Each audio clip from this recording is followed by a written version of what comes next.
حضرت ابو موسیٰ رضی اللہ عنہ بیان کرتے ہیں، رسول اللہ صلی اللہ علیہ وسلم نے فرمایا، بھوکے کو کھانا کھلاؤ، مریض کی عیادت کرو اور قیدی کو رہائی دلاؤ۔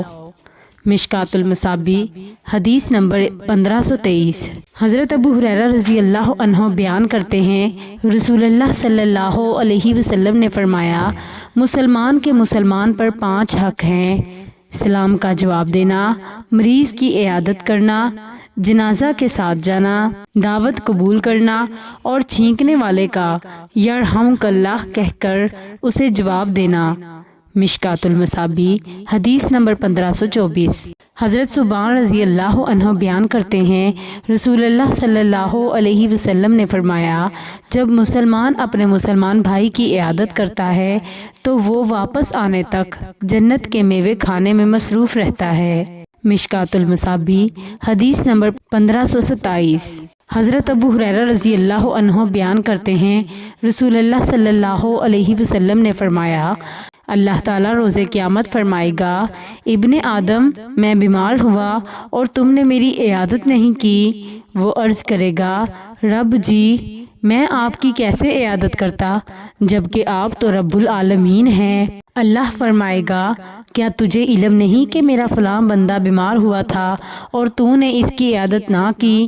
اگر تو اس کی عیادت کرتا تو مجھے اس کے پاس پاتا۔ ابن آدم میں نے تم سے کھانا طلب کیا لیکن تو نے مجھے کھانا نہ دیا۔ وہ عرض کرے گا، رب جی میں تمہیں کیسے دیتا جبکہ تو رب العالمین ہے۔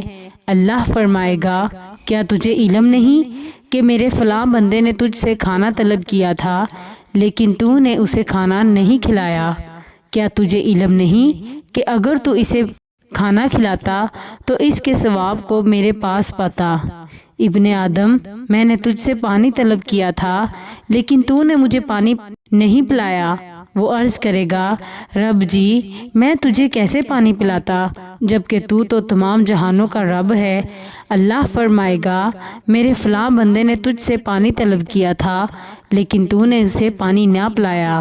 اگر تو اسے پانی پلاتا تو اس کے ثواب کو میرے پاس پاتا۔ مشکوٰۃ المصابیح حدیث نمبر 1528۔